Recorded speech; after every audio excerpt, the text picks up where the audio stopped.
Hi guys, welcome back to another tutorial video. So in the following video I will guide you to change the payment method on Food Panda. Now if you have removed your card, or if you have not kept the card, and if you have kept a different bank account from the previous one and you want to change it to the new one, then this is the video for you. So simply watch the video till the very end to know about it. So let's get started. Now to change the payment method on Food Panda, you may simply open Food Panda app on a device. So if you have not installed, you need to install it from App Store or Play Store on a device.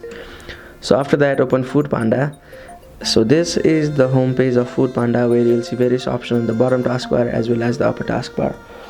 Now you need to select the food items which you want to order, and you need to proceed to the checkout page. Now if you have selected the food item from a specific restaurant, you need to go on the checkout page, and under payment method you need to tap on the current option. So if you are using a different card, or if you are using another card, then you need to click on the option current option, and there you will see the option of select a new payment method, or you will see the option of new method.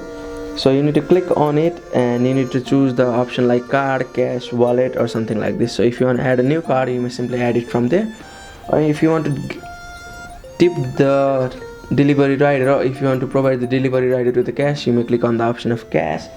So after that, you may confirm and place your order. So if you want to change it, then you may also go on the option of payments, and from here you may simply remove the old card and keep your new card as the payment option. So that's it. That's how you can change the payment method on Food Panda. Thank you for watching the video. Please don't forget to like the video and subscribe to our channel. Thank you.